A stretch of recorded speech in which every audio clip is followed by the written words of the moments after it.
क्या Donald Trump America को world super power बनाने के लिए अब कुछ भी करने को तैयार है, या फिर डोनाल्ड ट्रंप दिमागी तौर पर थोड़ा हिल चुके हैं?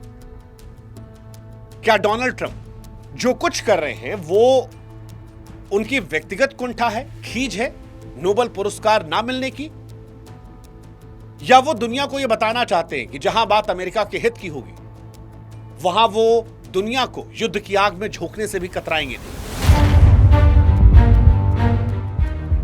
देखिए, इतिहास में कुछ महीने होते हैं जब दुनिया की दशा दिशा बदलती है। जनवरी 2026 शायद उन्हीं महीनों में से है। यह महीना जो डोनाल्ड ट्रंप के दूसरे राष्ट्रपति कार्यकाल के पहले साल का आखिरी पड़ाव है, लेकिन ट्रंप के फैसलों ने आज दुनिया को तूफान के बीच में खड़ा कर दिया है। डोनाल्ड ट्रंप ने वेनेजुएला के राष्ट्रपति को आधी रात को उठवा लिया, ग्रीनलैंड पर कब्जे की जिद मचा रखी है, नाटो को वो तोड़ रहे हैं, यूरोपीय देश जो उनके दोस्त थे उन पर टैरिफ ठोक रखा है, फ्रांस के राष्ट्रपति इमैनुअल मैक्रो का जो पर्सनल मैसेज है उसे वो दुनिया के सामने रख दे रहे हैं, नॉर्वे से नोबेल पुरस्कार ना मिलने पर वो लड़ाई लड़ रहे हैं, ईरान में फौज भेज रहे हैं, भारत पर पहले से ही टैक्स लगा चुके हैं, और चाइना, नॉर्थ कोरिया, रूस, उनको लेकर उनकी दुश्मनी और रवायत सारी दुनिया पहले से जानती है। लेकिन सवाल यह है कि जनवरी के महीने की जो ये अलग अलग घटनाएं हैं, क्या वो आपको पैटर्न नहीं दिखती हैं जिसमें अपमान, दबाव, अराजकता सब कुछ है? और इसीलिए सवाल उठता है कि ट्रंप ऐसा क्यों कर रहे हैं? ये अमेरिका को सुपर पावर बनाने की रणनीति है, या 80 साल के एक बूढ़े आदमी की व्यक्तिगत कुंठा जिसका असर अब सिर्फ वॉशिंगटन या अमेरिका तक नहीं है? क्या कोई दुनिया का जिम्मेदार नेता निजी गुस्से को वैश्विक नीति बना देगा?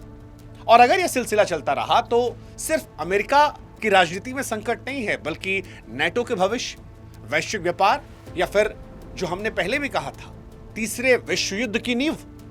क्योंकि एक इंसान की सनक ही विश्व युद्ध करवाती है, ये इतिहास ने पहले भी देखा है, और इस बार भी वो सनक हो रही है। ऐसी हरकतें हो रही हैं जो इतिहास से पहले नहीं हुई थी। उदाहरण के तौर पर इमैनुअल मैक्रो का मैसेज लीक कर देना। ट्रंप ने वो काम किया है जिसकी कल्पना किसी ने नहीं की थी, जिसे जानकर आम जनता शायद दंग रह जाए।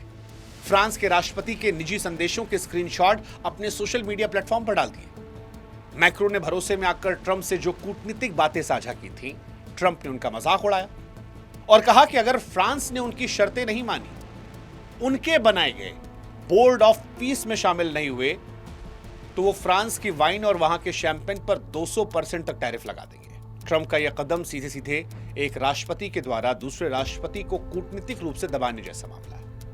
कई लोग कह रहे हैं कि यह बिलो द बेल्ट पॉलिटिक्स है। इस तरह की पॉलिटिक्स दुनिया ने नहीं देखी थी, और ये जो लीक करने वाली पॉलिटिक्स है, इसने दुनिया के नेताओं के बीच भरोसे को खत्म कर दिया है।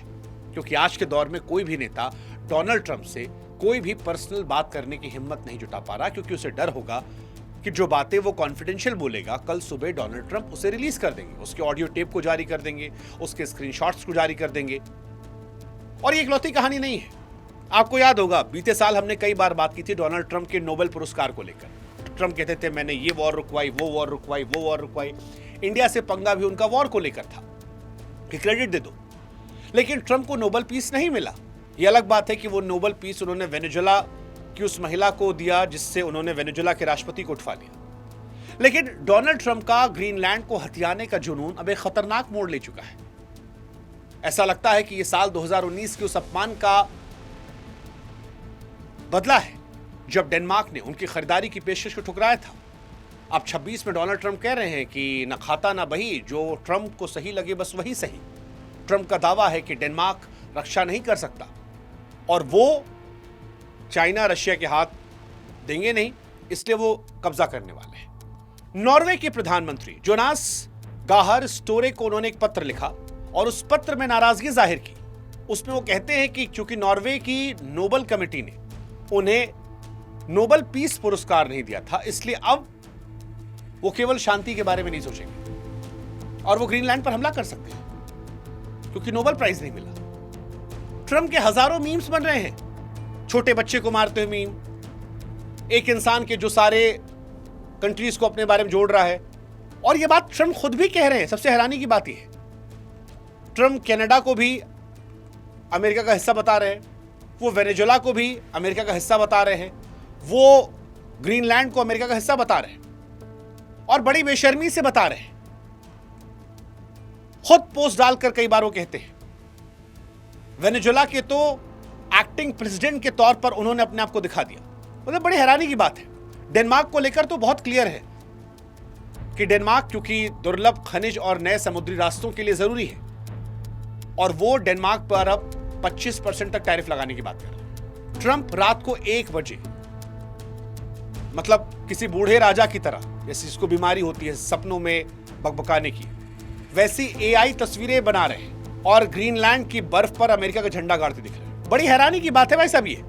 ये तस्वीर डोनाल्ड ट्रंप ने खुद शेयर की है, जहां पर जेडी वेंस और मार्को रूबियो के साथ ग्रीनलैंड की बर्फ पर अमेरिका का झंडा लिखा है और बता रहे हो कि 2026 से ये अमेरिका का हिस्सा है। एक और मैप आया, जैसा कि हमने बताया आपको भी, कनाडा वेनेजुएला को अमेरिका के प्रभाव क्षेत्र में दिखाया गया। कनाडा को भी वो अमेरिका का 51वां राज्य बनाने की बात कह रहे हैं। समर्थक इसे ग्रेटर अमेरिका वाला विजन कह रहे हैं। लेकिन बहुत सारे हैं जो कह रहे हैं कि ये 19वीं सदी का पुराना साम्राज्यवाद है। ये एआई इमेज जो है ये केवल एंटरटेनमेंट की नहीं, क्योंकि ट्रंप मजाक करते ऐसे सीरियस काम कर देते हैं जिससे लोग सकपका आते हैं और ट्रंप के पास ताकत इतनी है कि उनकी किसी बात को आप मजाक मत लीजिएगा। इसीलिए उनकी मानसिकता को लेकर सवाल उठ रहा है कि क्या ये ग्रेट अमेरिका बनाना चाह रहे हैं या एक इंसान अपनी मर्जी से दुनिया के नक्शे को रंग रहा है। हालांकि ट्रंप जो कर रहे हैं उसका सबसे बड़ा फायदा पुतिन और शी जिनपिंग को हो रहा है। पुतिन देख रहे हैं कि ट्रंप के चलते नेटो जो है उसके भीतर दरार पैदा हो गई है। अब यूरोप अपनी सुरक्षा के लिए अमेरिका पर भरोसा नहीं कर सकता। रूस को अब यूरोप में अपनी ताकत बढ़ाने का मौका मिल रहा है क्योंकि ट्रंप ने अपने सहयोगियों जैसे ब्रिटेन और फ्रांस को दुश्मन जैसा देखना शुरू कर दिया। ट्रंप ने ब्रिटेन के चागोस द्वीप समूह को मॉरिशस को सौंपने के फैसले को बेवकूफी बताया। उनका तर्क है कि ब्रिटेन की इस कमजोरी का फायदा चीन उठाएगा। डावोस सम्मेलन में भी हड़कंप मचा, जहां यूरोपीय संघ के नेता ट्रंप के आर्थिक दबाव के खिलाफ एकजुट हो रहे थे। और ये सिर्फ यूरोप तक सीमित नहीं है। ट्रंप की अमेरिका फर्स्ट नीतियों का असर भारत के व्यापारियों मजदूरों पर पड़ रहा है जो अमेरिका सामान भेजते हैं। भारत ने क्योंकि रूस का साथ दिया, ट्रंप को नोबेल के लिए क्रेडिट नहीं दिया था, इसलिए भारत को ट्रंप ने टैरिफ किंग कह दिया था और कहा कि मैं टैक्स लगाऊंगा कई सेक्टर में 50% तक, जिसका असर ये रहा कि भारतीय फैक्ट्रियों के ऑर्डर कम हो रहे हैं, नौकरियां खतरे में पड़ी हैं। हीरा और सोने के गहने जो हैं उस पर भी भारी बॉर्डर टैक्स लगाया जा रहा है।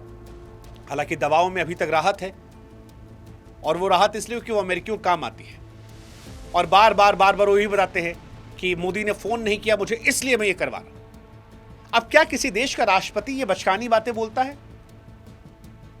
लेकिन ट्रंप बोलते हैं। अब या तो वो साइको हैं, मेंटली डिस्टर्ब है, या वो उस मेंटल जोन में आ चुके हैं जहां पर उनको अपने आप से फर्क पड़ता है। मेंटली क्लियर है कि हमको घंटा फर्क नहीं पड़ता कि दुनिया में कोई क्या सोचता है, हमको सिर्फ एक बात से फर्क पड़ता है, अमेरिका का फायदा किसमें है। जो अमेरिका का दोस्त उनके हित में, बाकी सब दुश्मन। और इसीलिए शायद इस बात से कई इत्तेफाक रखते हैं। ट्रंप के व्यवहार को करोड़ों समर्थक उनके हैं जो स्ट्रॉन्ग लीडरशिप के तौर पर देख रहे हैं। ट्रंप के ट्रेजरी सेक्रेटरी जो हैं वो कह रहे हैं कि ये तो स्ट्रॉन्ग लीडरशिप है। उनका तर्क है ग्रीनलैंड केवल एक जमीन का टुकड़ा नहीं है, golden dome missile defence system के लिए महत्वपूर्ण कड़ी है। वो कह रहे हैं कि यूरोप दशकों से अमेरिका के पैसों पर पला है। ट्रंप का ये व्यवहार अराजक थोड़ी ना है, ये जरूरी है। पार्टनरशिप हो तो हमारा ही फायदा हो। हालांकि कई ऐसे हैं जो उनके दिमागी संतुलन के हिलने की बात भी कर रहे हैं कि 80 साल की उम्र में ट्रंप जो है उनका थोड़ा दिमाग हिल गया है। हाँ, कई ऐसे नेता हैं जो कह रहे हैं कि ट्रंप मानसिक रूप से पद पर रहने के योग्य नहीं है और यह अमेरिका के अंदर भी आवाज है। सेनेटर एड मार्की विपक्षी नेताओं की तरफ से कहा जा रहा है। मनोवैज्ञानिक जो हैं उनके व्यवहार में अत्यधिक गुस्से जैसे लक्षण बता रहे हैं, याददाश्त की कमी, जिन्हें डिमेंशिया के शुरुआती संकेतों से जोड़ा आता है। कैबिनेट में ट्रंप की वफादार क्योंकि है इसलिए हटाना मुश्किल है। लेकिन अमेरिका के भीतर भी एक बड़ी संवैधानिक लड़ाई की सुगबुगाहट हो गई है कि ट्रंप जो ले जा रहे हैं उससे अमेरिका ग्रेट बनेगा या सारी दुनिया का दुश्मन अमेरिका बन जाएगा। कि आज रशिया चाइना कुछ करने की जरूरत ही नहीं है, अमेरिका के सारे दोस्त दुश्मन हैं। नेटो टूटने वाला है, भारत से अलग उन्होंने लड़ाई कर रखी है और पाकिस्तान तो किसी का नहीं है, वो तो जो पैसा देगा वहां नाचने लग जाएगा। चाइना और रशिया भी उसको देते रहते पैसा, तो वो इधर उधर कूदता रहेगा, वो भरोसे के लायक नहीं है। लेकिन जितने भरोसेमंद देश हैं ट्रंप ने उन सब से रिश्ते बिगाड़े, सबसे बिगाड़ लिए। मतलब कोई किसी की पर्सनल चैट कैसे रिलीज कर सकता है? सवाल ये, क्या कोई सुलह का रास्ता बचा है या डोनाल्ड ट्रंप अब दायरा पार कर चुके हैं? डोनाल्ड ट्रंप आज जिस चौराहे पर खड़े हैं वहां से एक रास्ता मजबूत अमेरिका की तरफ जाता है, लेकिन दूसरा रास्ता अमेरिका और दुनिया की तबाही की तरफ जाता है। यदि डोनाल्ड ट्रंप ने ग्रीनलैंड और यूरोप की प्रति जिद को नहीं छोड़ा तो 26 के अंत तक हो सकता है नेटो का अस्तित्व खत्म हो जाए। अमेरिका दशकों पुरानी विश्वसनीयता खो रहा है और इस खाली जगह को रूस और चीन भरने के लिए तैयार खड़े हैं। हालांकि डावोस से संकेत मिले हैं कि अगर यूरोपीय देश कुछ आर्थिक समझौतों पर मान जाते हैं तो शायद तनाव कम हो जाएगा, लेकिन ये ब्लैकमेलिंग वाली पॉलिटिक्स से अमेरिका पर भरोसा तो खत्म हो जाएगा।